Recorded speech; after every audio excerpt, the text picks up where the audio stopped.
definitely top 10, but top five, it's too solidified. It's too much. It's too much going on up there. You got to be a genuinely a different cat. But Herbert definitely be putting on. I would personally rather play with Baker than play with Herbert though. He is working out before the game. He ends up colliding with their tight end. He is out for today's game with a concussion, put in the concussion protocol. Rough day out there in pregame warm-ups for the Colts. Brissett, pressure comes and down he goes. Quiddy Pay with his second. Welcome back to the channel. This is Marcus Sniffles, and today we're here to talk Colts stuff and a little bit of other NFL news that mostly relates to the Colts. We're going to talk a little bit about the Cardinals game, the Chargers game, and about a few players on the team and some players that might not be on the team going forward. But before we get started, make sure you guys drop a like, subscribe to the channel. We're trying to hit 900 subscribers on YouTube before the end of the season. We're about at 850. So if you guys are watching this and you like what you hear, hit the subscribe button. So just on the Cardinals game this last Sunday, I just want to give a shout out to Jacoby Brissett. I did not realize this until they said it on the broadcast, but he's a 10-year NFL vet.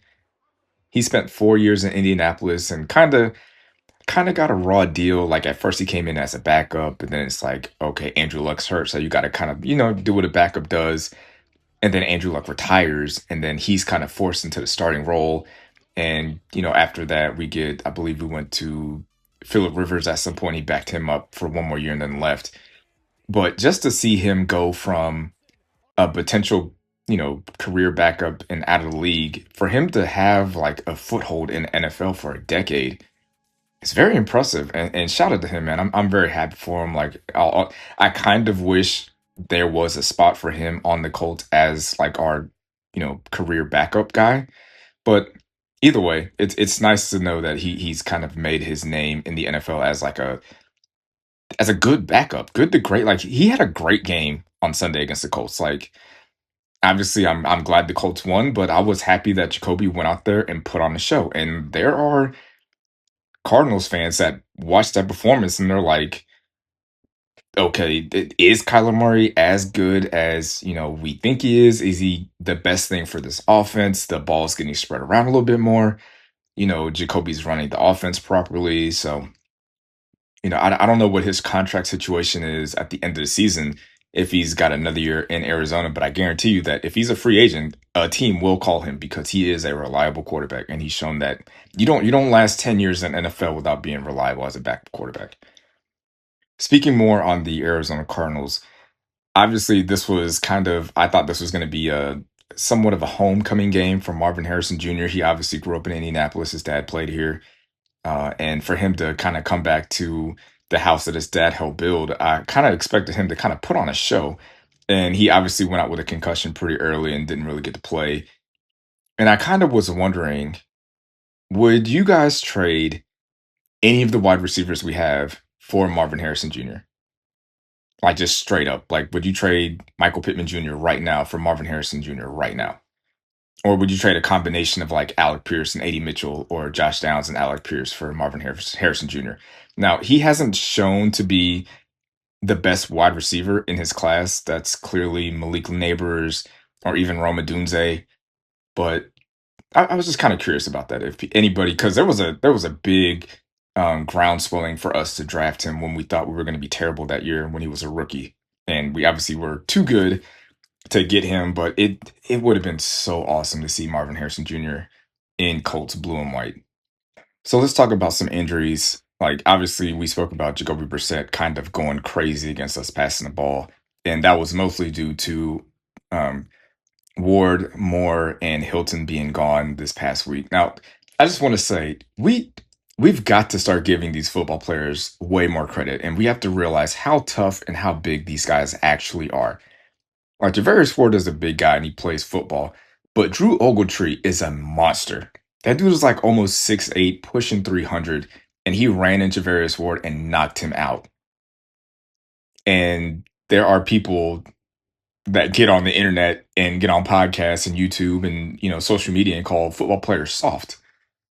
Like imagine trying to tackle Drew Ogletree as big as he is, and Javarius Ward got knocked out just by running into him. Like these people, we don't understand how big these guys are. They are massive, and Drew Ogletree is not slow. That's a big man, and people go out there and tackle him every game. So you will not hear me calling NFL players soft because I saw what happened to Ward. Although he didn't see it coming, the fact that he got knocked out just by running into him says a lot about how tough you have to be to play in the NFL. But when it comes to Ward and Kenny Moore and Mike Hilton, this is Ward's second concussion of the season. Kenny Moore has an Achilles injury, and we know where that can lead to. And Hilton is still, he's a bit older and kind of, still working his way in. I'm to the point where I don't think we're going to see those two guys, at least two of the three guys. I don't think we're going to see Ward or Kenny Moore until after the bye week. That would be my suggestion. Like I've been kind of on the train of just resting Kenny Moore as long as you can. Obviously, our secondary got roasted last week, but I still believe that in the long run, it's going to help by getting those guys more experience out there and more play time. And Javarius Ward got a concussion. Like this is the second concussion in like 3 weeks. Alec Pierce missed 2 weeks from his last concussion. So I wouldn't be surprised if Javarius Ward got put on IR or just got sat for the next 2 weeks or until after the bye week. And I'm fine with that. Like it's going to be tough and we might look bad on defense in the passing game. But once everybody is healthy, our defense will be greatly improved. And speaking of injury, Anthony Richardson, he's been placed on IR after a freak accident with the bands that fractured his orbital bone. Just, I'm a big Anthony Richardson believer. Like one of the biggest in the, Colts Nation, Colts YouTube or Colts social media, whatever. I was a big proponent of believing in Anthony Richardson. But this is the third year in a row that he's been placed on IR. It's not looking good for his tenure in Indianapolis. I do want to kind of discuss what we should do or what he should want to do with his career. We'll probably break that down a little bit towards the end of the season. But a small part of me wants to just say, like, can we just send him to Kevin O'Connell for like 2 years and then have them send him back? Like, can we just loan him out to Kevin O'Connell or, Sean McVay? You just go there for 2 years, learn, soak up information, learn how to be a pro, learn how to throw the ball, and then come on back to Indy and be our franchise quarterback. Like I wish that was an option. But yeah, it does suck for AR, and I feel bad for him. And hopefully, I'm still holding out hope. I still bought that stock. I still have all my stock in Anthony Richardson, and I'm not letting it go. And speaking of selling stock, I think the Colts are pretty much out on AD Mitchell. Like I don't foresee he was a healthy scratch against Arizona. With Alec Pierce being back, with Ashton Dulin pretty much taking his job and playing on defense, special teams, and producing at wide receiver, I just don't see a future for AD Mitchell on this team. Like Alec Pierce went out there and produced like he always does. Michael Pittman Jr. obviously is him. Number wide receiver 1, Josh Downs, Tyler Warren, Mo Alley Cox, Jonathan Taylor. There's a lot of bodies out there. And for a second round pick to be a healthy scratch this early into his career, I just don't see how he stays here for the long run. Like I just can't picture a future for him in Indianapolis because Alec Pierce is a free agent at the end of the season, and I just don't see them getting rid of. I don't see them letting Alec Pierce walk. Josh Downs is still under contract. Michael Pittman Jr. is still under contract.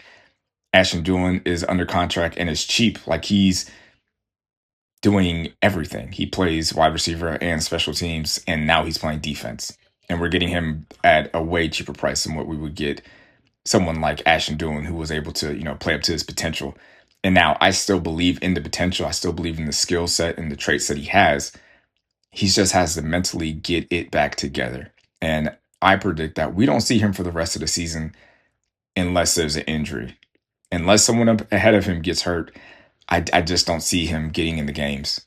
And that's kind of unfortunate for him that one play might have cost him his career in Indianapolis. And I'm hoping for the best, man. I really do. He's kind of the wide receiver version of Anthony Richardson, where I look at the speed, I look at the size, I look at the ball skills, his feet. He's always able to get open. He does everything right physically. It's just the mental aspect of the game that he's just lacking. And it's something that I'm going to monitor. I'm curious to see if he's a healthy scratch against the Chargers this week. Speaking of the Chargers, this will be the second game the second time we play against an elite quarterback in Justin Herbert on the road in Los Angeles again. The first time we played Matthew Stafford kind of lit us up. Like, he had 375 yards, 3 touchdowns. Puka Nacua had 13 catches, a $170, and a touchdown. The only difference is there's no Xavier Howard this week. Also, there might not be a Travarius Ward or a Kenny Moore or a Mike Hilton or Jalen Jones. So I think Justin Herbert is a top 5 quarterback or right on the fringe. As far as arm talent wise, he is one of the most talented quarterbacks. And Ladd McConkey, Keenan Allen, those are some good to great receivers. And I wouldn't be surprised if Ladd McConkey kind of goes off on us. So I'm curious to see that if we are able to win this game, if the national media will take us a little bit seriously. Like, we're the number 1 scoring offense in the league with 32 points a game. Daniel Jones is top 10 in yards and quarterback rating and completion percentage. He's number 1 in QBR. We have the leading rusher, we have the leading yards per game running back, and leading touchdown getter, and Jonathan Taylor. If you told people that Patrick Mahomes was top 10 in yards, quarterback rating, and completion percentage, and the best in QBR, they'd be like, oh yeah, the Chiefs are for real. You know, if Jared Goff was number 1 in completion percentage, Josh Allen, if James Cook and Bijan Robinson were leading the league in rushing, people would believe in those teams. And I get it. The Colts haven't been good for a little while. So it's going to take a lot for people to believe in them. And we haven't technically done enough for the national media to believe in us. We've beaten a lot of bad teams. Like, our point differential is as big as it is because we're blowing out the bad teams. We're blowing out the Titans and the Dolphins and the Raiders. And we had a close game against the Broncos, who might not be as good as we think. And then we lost to the Rams by 7. So this is going to be a game where if we can win this game, people will start to take us seriously. They will have no choice. I want us to win this game, but I would still like us to keep it close. If we can keep it close like the Rams game, I think people will take us way more seriously and believe us to be a true contender in the AFC. I guess the thing that kind of is a bit annoying is people kind of dismiss our big wins against bad teams. But say we would have lost to the Titans and the Dolphins, but beat the Broncos and lost to the Rams by 7. People still wouldn't take us seriously because we lost to a bad team. But the thing is, if you're a good to great team, you're supposed to blow out the bad teams. That's what the Lions have been doing for the last 2 years. The Bills do that. The Ravens do that. The Ravens actually were blowing out good teams. So for people to still not really believe in the Colts just because we're blowing out bad teams just kind of feels a little bit hypocritical. Like, good teams do that to bad teams. That's what's supposed to happen. So I believe in this team. I think we do have a chance to win this game. And this is going to be one of those, you know, the Chargers-Colts game is going to be the game of the week because it's at 4:25. A lot of people are going to be paying attention to this game and trying to see if the Colts are what Colts fans say they are. I believe them to be. I know they believe them to be. And we could still, I feel like Justin Herbert is going to go off. He will go off because we have so many injuries at cornerback. But our offense is the best offense in the league, and we put up over 20 points, almost 30 points against the Broncos defense, which is a better defense than the Chargers defense.